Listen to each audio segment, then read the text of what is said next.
উম্মতেরা তাদের নবীরে বলতো, যাও তুমি তোমার আল্লাহকে নিয়ে জিহাদ করো, আমরা যাব না। আর আমাদের নবীর উম্মতের সাহাবায়ে কেরাম বাসর ঘর থেকে বেরিয়ে যেত, নিজের বিবির চিন্তা করত না, জিহাদে গিয়ে জীবন দিয়ে দিত। হাদিসের মধ্যে আসছে, হযরত জুলাইবিবের ঘটনা সব আলেম ওলামারা জানেন, আপনারা হয়তো শুনেছেন। নবীর এক কালো সাহাবী, একেবারে বিশ্রী চেহারা, বাড়ি নাই, ঘর নাই, কিচ্ছু নাই, সুন্দর একটা জামা পর্যন্ত ছিল না, চেহারাটাও বিশ্রী ছিল, খাটো মানুষ ছিল। হযরত জুলাইবিবের জন্য থাকার কোনো বিশ্রামের কোনো ঘর ছিল না, নির্দিষ্ট খাবারের কোনো জায়গা ছিল না। হযরত জুলাইবিবের যখন ক্ষুধা লাগতো, আসহাবে সুফায় যেতেন, গিয়া খোঁজ করতেন কিছু আছে কিনা, যদি থাকতো খাইতেন, না থাকলে কোথাও কোনো থেকে একটা মশ থেকে 2 ঢুক পানি খেয়ে জীবন ধারণ করতেন।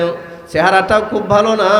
হযরত জুলাইবিব নবীর আশপাশে থাকতেন, মসজিদে নববীর আশপাশে থাকতেন। জুলাইবিবরে মানুষ চিনত না, সারা শরীরের মধ্যে ময়লা লেগে থাকতো, একদম গরিব মানুষ, কালো মানুষ, চেহারার দিকে তাকানো যায় না, চেহারাটাও কালো, রূপ নাই, লাবণ্য নাই, গরিব, বাসস্থান নাই, খাবার দাবার নাই, আল্লাহ দিলে খায়, না দিলে কোনো খাবারের কোনো বন্দোবস্ত নাই। এভাবে জীবন চলছিল। যুবক মানুষ, এক আমার জুরির যুবকেরা, ঢাকার যুবকেরা, গাজীপুরের যুবকেরা খুব খেয়াল করে শোনেন। আমরাও যুবক, আমাদেরও চেতনা আর তারও চেতনা ছিল।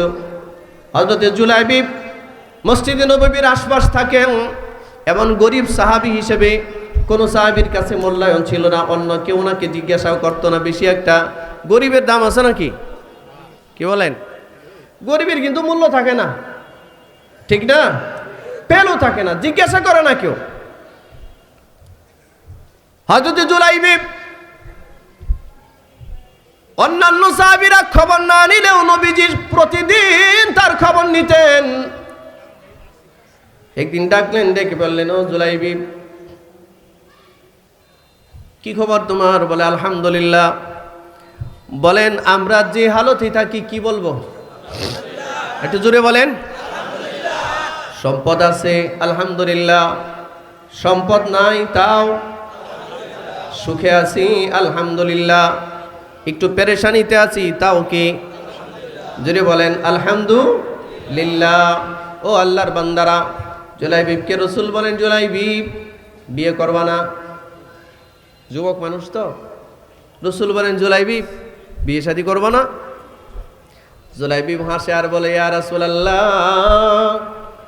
আমার মতো এমন গরিব সাহাবীর কাছে, কুশ্রী সাহাবীর কাছে ঘর নাই, বাড়ি নাই, আমার কোনো ঘর নাই, আমার কোনো বাড়ি নাই, আমার ছাদ নাই, আমার ছাদ হলো আল্লাহর আসমান, আর আমার বিছানা হলো আল্লাহর জমিন, আমার বালিশ হলো 2টা কাঠের ছিল, এই জুতা।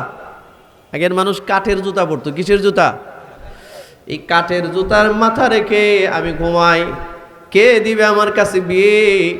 আমি বিয়ের প্রস্তাব দিলে লাঞ্ছিত হতে হবে, এই জন্য বিয়ের চিন্তা বাদ দিছি, বিয়ে করব জান্নাতে। সুবহানাল্লাহ, জোরে বলে।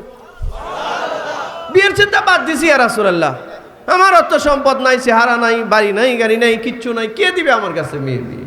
অতএব এই বিয়ে, দুনিয়ার বিয়ার চিন্তা একদম ফুলফিল মাথা থেকে সরিয়ে দিয়েছি। আপনি না বলেছেন জান্নাতে আল্লাহ হুর দিবে, বিয়ে জান্নাতি হবে ইনশাআল্লাহ।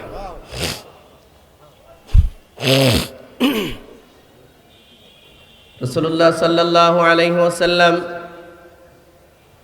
মুস্কি হাসি দিলেন, এদিন আর কিছু বললেন না, সুনির্দিষ্ট কোনো বিয়ের প্রস্তাব দিলেন না। হযরত জুলাইবিব চলে গেছেন। দ্বিতীয় দিন নবীজি আবারও ডাকলেন, ডেকে বললেন, জুলাইবিব, বিয়ে করবা না? বলতেছে, হুজুর, কে দিবে আমার কাছে বিয়ে? আমি তো গতকালকে বলেছি আমার মতো মানুষকে পাত্র হিসেবে বাছাই করবে কোনো মেয়ের বাপ, পাগল ছাড়া না। আর কোনো মেয়ে যদি আমার চেহারা দেখে একবারই তাকাবে, দ্বিতীয়বার তাকাবে না,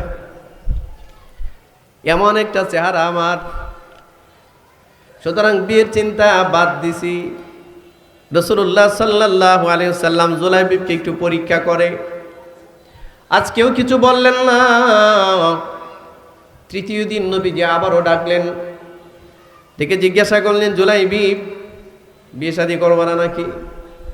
বলে, হুজুর জানি না আপনার এই জিজ্ঞাসা করার মধ্যে কোনো মাহাত্ম্য আছে কিনা আমার বুঝে আসে না, কিন্তু আমি তো বাদ দিয়েছি, আমার মাথায় চিন্তা নাই, বিয়ে শাদীর কোনো কল্পনা আমার মাথায় নাই। কারণ আমার মতো এরকম একজন নিরীহ মানুষ, একজন গরিব মানুষ, বিশ্রী মানুষ, আশ্রয়হীন মানুষ, চেহারা সুন্দর না, এমন মানুষের কাছে কেউ বিয়ে দিবে না। কারো কাছে প্রস্তাব দিলে প্রস্তাব ফিরিয়ে দিবে, আমি আরো লাঞ্ছিত হব। ইয়া রাসূলুল্লাহ, এই জন্য বিয়ের কথা মাথা থেকে বাদ দিয়ে দিয়েছি। আল্লাহর নবী বলেন, জুলাইবিব, আমি যদি তোমার বিয়ের কোনো ব্যবস্থা করে দেই, তুমি কি বিয়ে করবে না? হযরত জুলাইবিব বলে, ইয়া রাসূলুল্লাহ, আপনার উসিলায় হয়তো আমার বিয়ে হতে পারে, আমার দ্বিমত নাই। রাসূল বললেন, যাও মদিনার অমুক আনসার সর্দারের বাড়িতে যাও, ইয়া আমার পক্ষ থেকে সালাম দিও, সালাম দিয়ে বলবা ওই আনসারীকে বলবা নবী তার পক্ষ থেকে এই আনসারী সাহাবীদের ভিতরে সবচেয়ে ধনবান সাহাবী, সবচেয়ে মর্যাদাবান সাহাবী তার কাছে পাঠিয়েছে, এবং তার একটা মাত্র মেয়ে, মেয়েটাও গোটা আনসারদের ভিতরে, গোটা আরব নগরীতে তৎকালীন সময়ে সবচেয়ে সুন্দর চেহারা, সবচেয়ে সুন্দরী, মনে করেন বর্তমানের বিশ্ব সুন্দরী এমন অবস্থা। আরবি মানুষগুলো এমনিই সুন্দর, ঠিক না? যাও আমার পক্ষ থেকে গিয়া প্রস্তাব দাও যে আমি তোমাকে পাঠিয়েছি, ওই আনসারীকে সালাম দিয়া বলবা তার সুন্দরী মেয়েটা তোমার সাথে বিয়ে দেওয়ার জন্য। জুলাইবিব মুস্কি হাসে আর বলে, নবী বলছে দাঁড়ায় থেকে লাভ নাই, হবে কি হবে এটা পরের জিনিস। একটা দৌড় দিয়েছে ওই আনসারীর বাড়ির সামনে গিয়া আওয়াজ করে, নক করে, সালাম দিয়ে বলেন, রাসূল আরবি মুহাম্মদুর রাসূলুল্লাহ সাল্লাল্লাহু আলাইহি ওয়াসাল্লাম আমাকে পাঠিয়েছেন আপনার কাছে, আপনার নাম বলেছেন, আপনার নাকি একটা সুন্দরী মেয়ে আছে, এই মেয়েটার সাথে রাসূল আমাকে বিয়ের প্রস্তাব দিয়েছেন, আপনি কবুল করছেননি? কারে বলে? কারে বলে? মেয়ের বাবারে বলে। খুব খেয়াল করেন, কে বলে?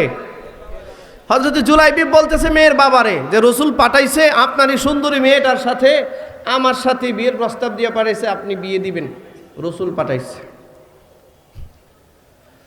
আনসারী সাহাবী বলে, আজীব ব্যাপার, কি আশ্চর্য ব্যাপার, তোমারে পাঠাইছে রাসূল আমার মেয়ের বিয়ে করতে, আমার তো বিশ্বাস হইতেছে না। ভিতর থেকে হযরত জুলাইবিবের শাশুড়ি একটু জানালা দিয়া চেহারাটা দেখছে, দেখে বমি বমি ভাব চলে আসছে, এরকম হালত। স্বামীকে ডাক দিয়া বলতেছে, তাড়াতাড়ি সরান, তাড়াতাড়ি সরান এখান থেকে। কিন্তু এই যে স্বামী স্ত্রীর কথা আর হযরত জুলাইবিবের প্রস্তাব, এই পুরো কথাগুলো ঘরের ভিতর থেকে ওই সুন্দরী মেয়েটা শুনছে। সুবহানাল্লাহ। জুলাইবিবকে বলে, তোমার মতো বিশ্রী কুশ্রী মানুষের কাছে কে বিয়ে দিবে? জুলাইবিবের শাশুড়ি বলতেছে, ওরে ফেরত দেন, প্রয়োজনে আমি রাসূলের সাথে গিয়ে পরামর্শ করব। এই কথা বলে যখন জুলাইবিবকে ফেরত দিবে, ভিতর থেকে মেয়েটা বাবাকে ডাক দিয়া বলতেছে, বাবা যিনি আসছেন তারে ফেরত দিয়েন না, যেই হন আমি তার প্রস্তাবে রাজি। আর আসতে বলেন সুবহানাল্লাহ, আসতেই তো বলবেন, কারণ আপনারা তো বিয়ে দেওয়ার সময় খুঁজেন ছেলেটা সরকারি কোনো চাকরি করে কিনা, ঠিক না? এবার ঘুষ খাক, মদ খাক, গাঁজা খাক, যা খুশি তা করুক, সরকারি চাকরি হইলিস, ঠিক না? এই জন্য বিয়ে দিছেন, নাতি নাতকর হয়েছে, সবগুলো মদ আর গাঁজা খায়। হ্যাঁ, বিয়ের সময় আয়োজন করেছেন বিশাল বড়, বিশাল আয়োজন।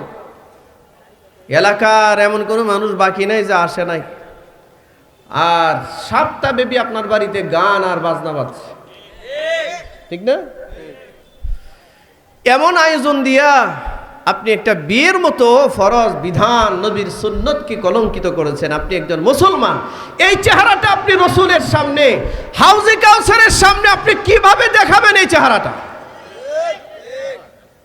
বিয়ে শাদীর চিন্তা কি, বিয়ে শাদীর সুন্নাহ কি এমন ছিল? আল্লাহ রসুল সাল্লাল্লাহু আলাইহি ওয়াসাল্লামের প্রস্তাব ফিরিয়ে দেওয়া যায় না। বাবা ডাক দিয়া বলে, মা তুমি যে বলতেছো প্রস্তাব ফিরিয়ে দিবে না, তুমি কি ছেলেটার চেহারা একবার দেখেছো? খেয়াল করছেন কথা? মেয়েটা ডাক দিয়া বলে, আব্বা চেহারা কেমন আমার দেখার প্রয়োজন নাই, উঁচা না লম্বা, স্বাস্থ্য আছে না নাই তাও দেখার প্রয়োজন নাই। আমার কাছে প্রয়োজন আমার নবী প্রস্তাব পাঠিয়েছে, এটা আমি ফেরত দেব না। লম্বা কথা, বিয়ে হয়ে গেছে। রাসূলুল্লাহ নিজে খুতবা দিয়েছেন, নবীজি বিয়ে পড়িয়েছেন, বাসর রাত। খুব খেয়াল করেন, এমন এক ব্যক্তির সাথে এমন এক ব্যক্তির বিয়ে হয়ে গেল, আর এমন এক ব্যক্তি বিয়ে পড়াইলেন। পৃথিবীর ইতিহাসে এরকম বিয়ে খুব কম হয়। যে বিশ্রী চেহারা, কুশ্রী চেহারা, চেহারায় কোনো লাবণ্যতা নাই। আরে মানুষ কালো হলেও তো চেহারা একটা লাবণ্যতা থাকে, এটাও পর্যন্ত নাই। দাঁতগুলো বড় বড়, হাতে পায়ের মধ্যে ধুলাবালি লাগতে লাগতে ময়লা আরো গাঢ় হয়ে গেছে।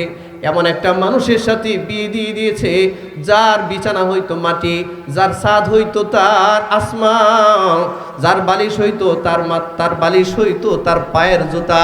এমন এক ব্যক্তির সাথে বিয়ে দিয়ে দিয়েছেন মুহাম্মদুর রাসূলুল্লাহ।